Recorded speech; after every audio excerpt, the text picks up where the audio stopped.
responded to that creature? This project was a bad investment.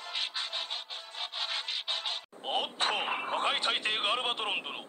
ここは我らデストロイヘッドマスターズにお任せください。ウィアドルフ、出過ぎた真似をするんじゃない。まだお前は新任のヘッドマスターに過ぎるんだ。いや、我らデストロイヘッドマスターの実力をお見せしたいのだ。行くぞ。わお。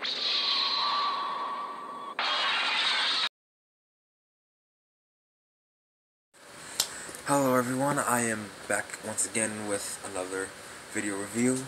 In today's review, I will be taking a look at the Transformers Retro Headmasters Weirdwolf. For those that don't know, the Retro Headmasters line is essentially just Hasbro reissuing the Titans Return Autobot and Decepticon Headmasters from the 1987 Headmaster characters in vintage, nostalgic, retro 1987 Transformers packaging, as you see right here. Now the reissues are technically part of the Generations line, so they're part of Generations. As you can see here, the figure, all the Headmaster figures come in their alternate modes with their Headmaster partner displayed here. Up here just shows the sort of quick step transformation. The side shows Weirdwolf, Robot, and Beast mode with his Headmaster Monzo on the side. Same side is the same. Now, for those who don't know, in the Titans Return toy line, Weirdwolf was renamed Wolfwire due to trademark reasons. However, they were able to get Weirdwolf's original trademark name. Same with his Headmaster Monzo. The back just shows the figures of characters that were introduced in the 1987 year of the G1 toy line and cartoon.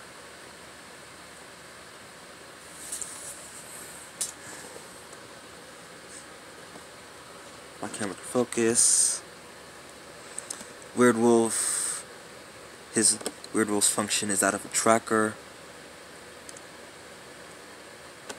and if you can see here, I don't know if my camera can focus.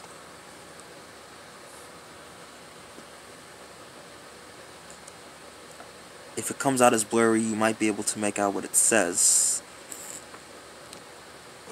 This shows his stats, strength, speed, intelligence, firepower, all of that.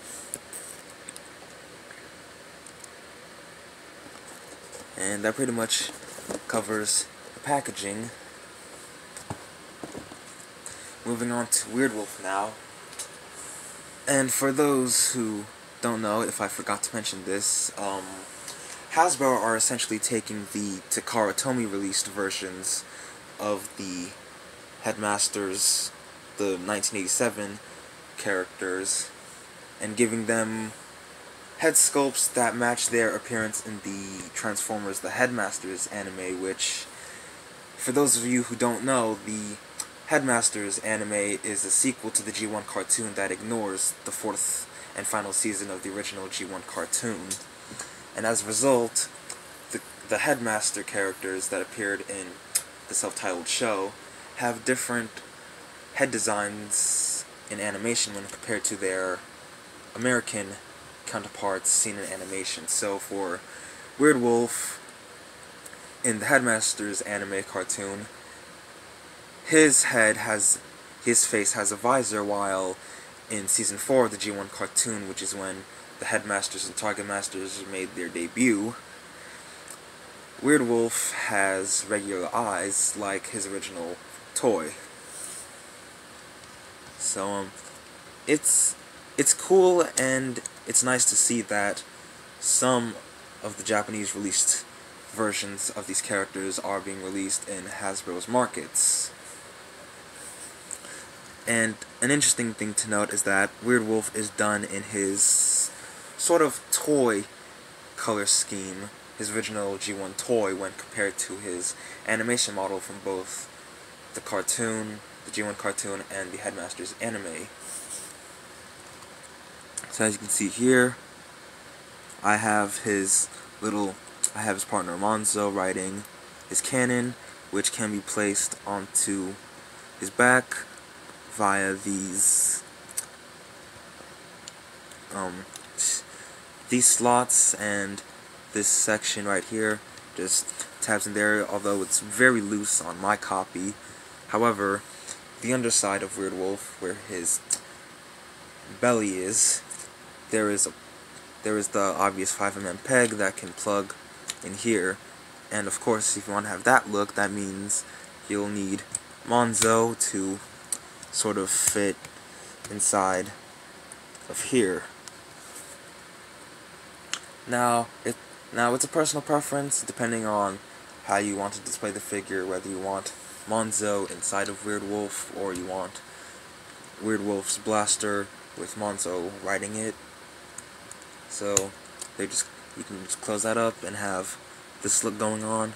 Like I said, it's yours, do what you want with it. Sometimes it's hard to open, especially if you don't have nails. So there you have that.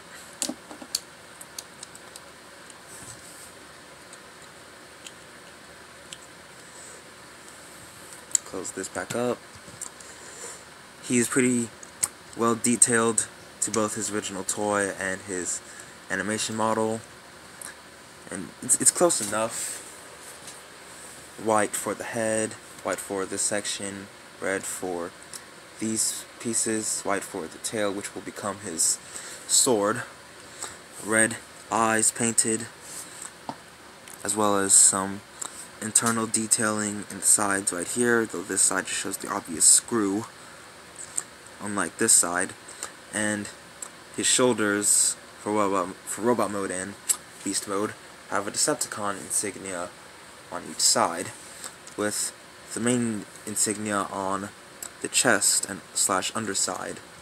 Articulation is pretty decent. His head can do the full 360 on this weird joint. It can look left and right, like so. As seeing how he transforms, he wouldn't be like other Transformers characters with beast modes who don't really have head articulation side to side. He has an open jaw, which reveals some metallic silver going for the inside of the mouth, with the tongue also detailed.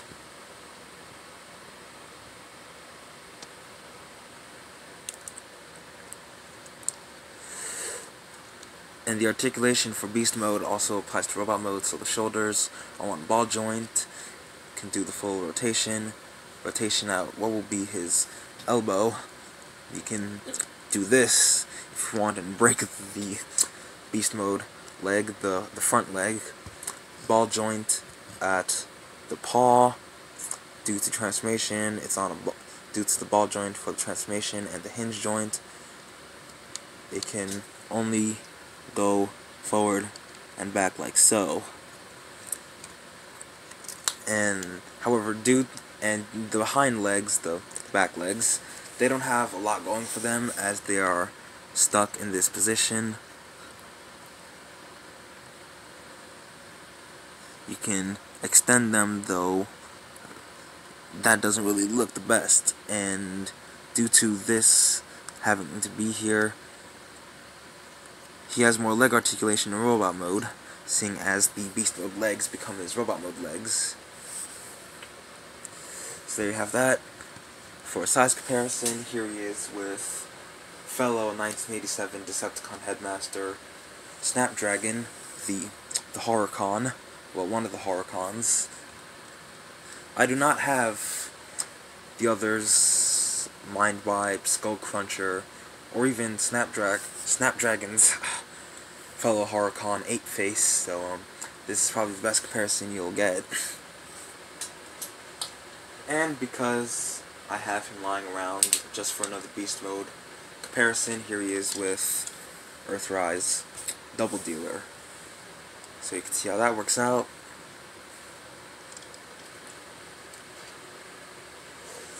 Moving on to the transformation, obviously what you want to do is remove weapons and the Headmaster if you haven't already.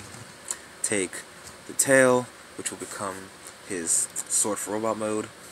Then it's pretty much straightforward. What you want to do is take these, bring them down like so, take these are on ball joints, just extend them down like so, rotate at the ball joint, and there's a little slot in here that I'm pointing at that will tab into that little notch right here. So do the same for, so there you have the lower legs, there you have the legs, then just come under here and fold out what will be his robot mode feet.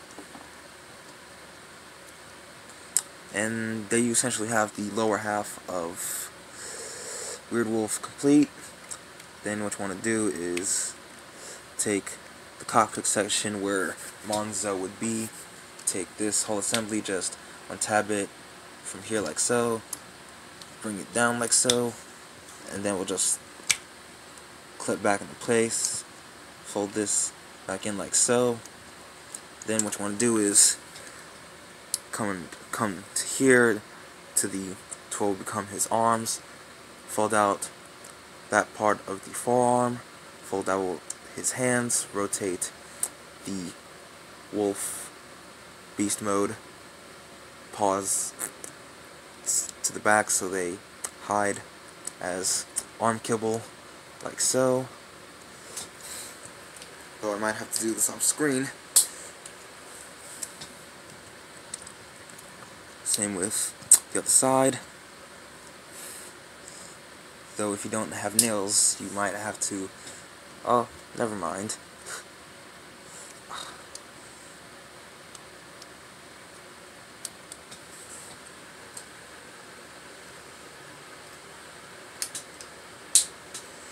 So there you have the arms. And last but not least, what you want to do is take the beast mode head, fold it back. The ears will tab into place onto the back like so. Then what you want to do, obviously, take Monzo, fold him into Weirdwolf's head like so, and then just tab him into here like so. And if you want to do the old G1 toy and Headmasters anime reference, you can put on the head and open up the chest to reveal the internal detailing, which would show the strength, speed, and intelligence. Now, for those who don't know, the original Headmaster toys had this gimmick where you could reveal their speed, strength, and intelligence by folding down the chest panel. But obviously Hasbro and Takara did not incorporate that into the Titans Return figures, which would have been a nice callback to the original toys and the Japanese G1 cartoons. But it's a thing you can do if you want to do it. And of course, give him his sword.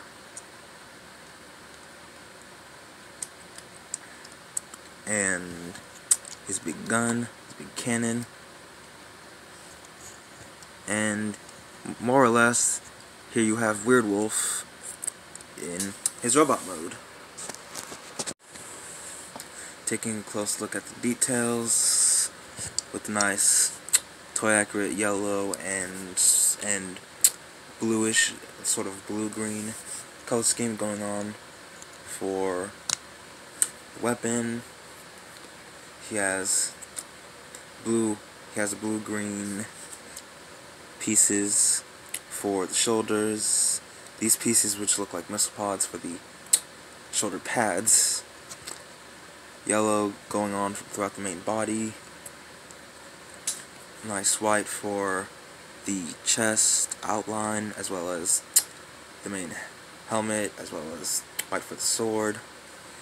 Nice yellow and blue-green going on for the legs. Nice silver for the shins.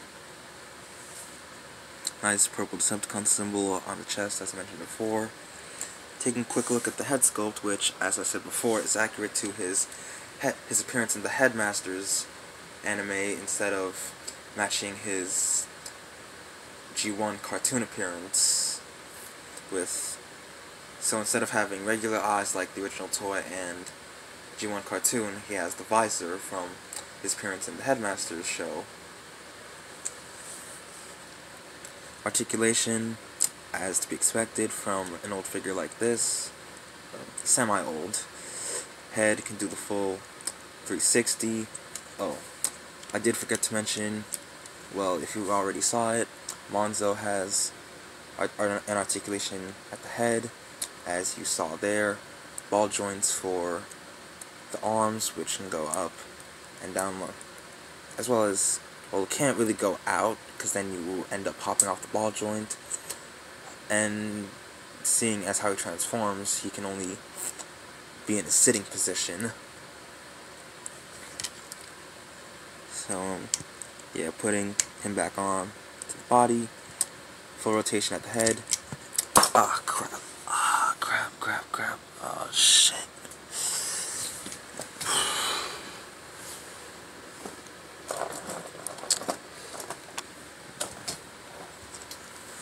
Did not mean to do that. A little bit of up and down, though slightly. Arms are on the same ball joints. Can slightly go in and out.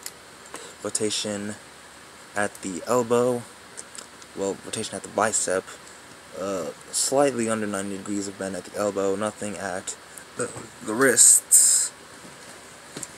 Waist joint is on a swivel joint, so it can do left to right. It can't do the full 360 due to the obvious kibble hanging off the back. Legs are on ball joints. They can do forwards and backwards, slightly backwards due to the obvious kibble. He can do the splits, rotation at the knee, bend at the greed, 90 degrees of bend at the knee on the pin joint. Due to the ball joint on the feet, the feet can pivot forward like this, back a bit like that, and a little bit of an ankle rocker joint matching up with the Wolf Cybertron trilogy figures. So for an old figure, he still holds up.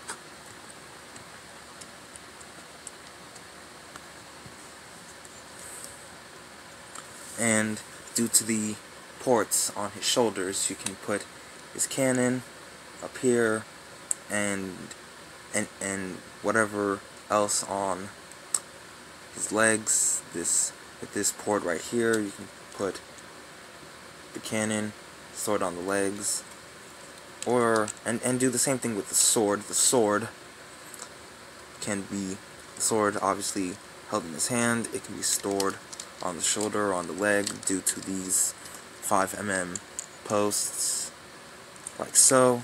So you can have that going on if you want.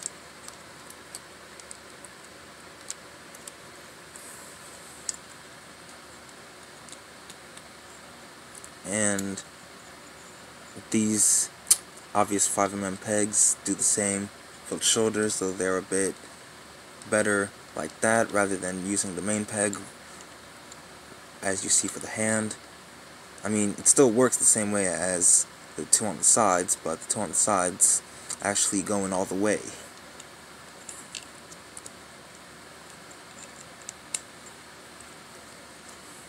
So that pretty much covers the detail and accessories.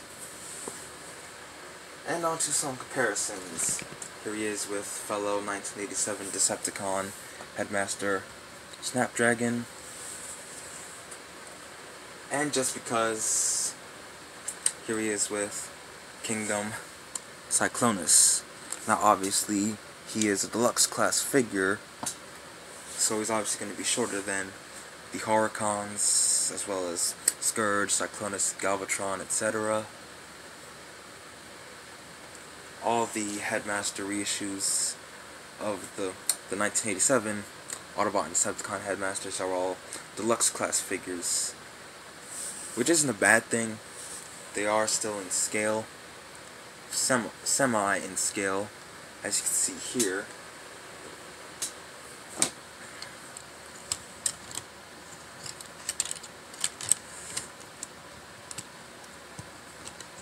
Let me just stand them up straight so you can get a good comparison that, well, the regular Autobot and Decepticon Headmasters are shorter than the Horrorcons. As you see here, Weirdwolf only goes up to Snapdragon's chest. Now granted, none of the Prime Wars trilogy figures were really in scale, so whether or not we get an update for Weirdwolf might not happen, but then again, I could be wrong. We might get proper versions of the Headmasters and Target Masters. So, yeah. Final thoughts. He's a good figure for... He's a good mold. He's pretty decent. And if you missed out on the Titans Return Headmaster figures on any of them, specifically the ones that came out in 1987, which are the Headmasters such as Brainstorm, Chrome Dome, Highbrow, Hardhead, and the other Decepticon Headmasters, Skull Cruncher and Mindwipe. If you missed out on any of them, you can get them in the Retro Headmasters line, though you're not going to get Generation 1 cartoon accurate heads, but rather Headmasters anime accurate heads, which isn't a drawback, because I actually kind of like the visor look going on for Weirdwolf rather than the plain eyes on his original toy and animation model from the G1 cartoon. So yeah, overall, for Deluxe Clasd figure that came out about a few years ago by the time of this video and by the time of his release, he's pretty decent. So yeah, that pretty much covers it. There you have, there's my review for the Transformers Generations Retro Headmasters reissue of Decepticon Weirdwolf with Monzo. I hope you guys enjoyed. Make sure to like, comment, share, and subscribe, and I will see you all in the next one.